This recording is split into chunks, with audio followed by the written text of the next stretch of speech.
Welcome to another story presentation from Read Me a Story, Inc., located on the web at readmeastoryinc.com.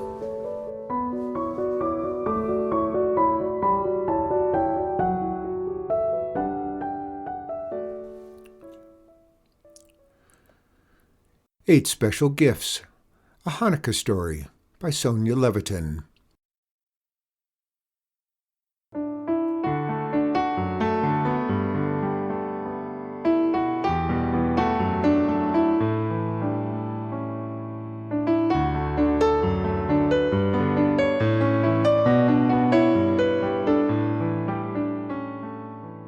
Morry sat on his bed, feeling sad and a little angry. No Hanukkah presents this year. These were hard times.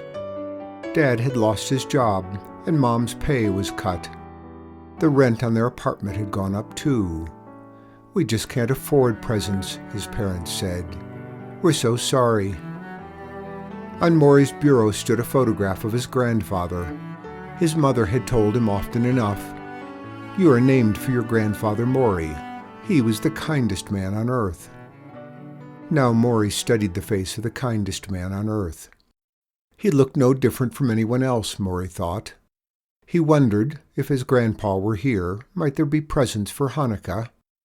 Every year surrounding the menorah there were 8 presents for Morry, one for each night of the festival. He could hardly wait for Mom to light the candles, and then he was allowed to open one of the gifts. Hanukkah was the happiest time of the year, until now. All night the face of his grandfather floated through Morry's dreams, and the words rang in his mind. He was the kindest man on earth. Tonight was the first night of Hanukkah. Morry jumped out of bed and hurried to get dressed. He would do something special for Hanukkah. Morry's building was filled with families, large and small. There were old people and babies, people who spoke English and those who didn't. Morry knew many of them by name, but they rarely stopped to talk. Everyone was so busy. He knew what he wanted to do, but it seemed impossible. Suddenly Morry heard a loud noise, banging and shouting. He ran to the window. There was old Mr. Feldman standing on the fire escape calling, "Sadie, Sadie, come to Papa, please." Morry knocked on Mr. Feldman's door. "My Sadie is an indoor cat," the man said. "I'm so afraid she'll run away and get lost. She can't manage alone in the city. Look, she's halfway down the fire escape." "I'll get Sadie back for you, Mr. Feldman," Morry said. A few minutes later Morry stood at Mr. Feldman's door. "Here's your cat," he said, smiling broadly. Mr. Feldman took Sadie from Morry's arms. His eyes gleamed with tears. Thank you, Morry. How did you get Sadie down?" "Tuna fish," said Morry, laughing. "Cats can't resist fish." That night Mom lit one Hanukkah candle. The second day Morry heard a baby crying. On the landing stood a young mother with a baby in her arms. The mother looked pale and frightened. Morry asked, "Can I help you?" The woman shook her head. "No English," she said. She pointed to the baby. "Sick." "Wait here," Morry said. He asked a neighbor to make a phone call. Then he waited with the young mother until the paramedics came. That night Mom lit 2 Hanukkah candles. The third day Morry found a baseball mitt lying under the stairwell. He picked it up and stroked the smooth leather. He put his hand inside and imagined catching a fastball. On the back was a name written with a black marker. Morry climbed up the stairs to the 5th floor. When he rang the bell, a tall, thin boy came out. "What do you want?" he grumbled. Morry held up the mitt. "I think this is yours," he said. "I found it under the stairs." The boy grinned at Morry. "Hey, thanks," he said. "Want to play catch sometime?" That night Mom lit 3 Hanukkah candles. The 4th day was very cold. People hurried out bundled into their coats, or they stayed indoors. Morry stepped out onto the sidewalk, looking up at the sky, hoping for snow. Crash!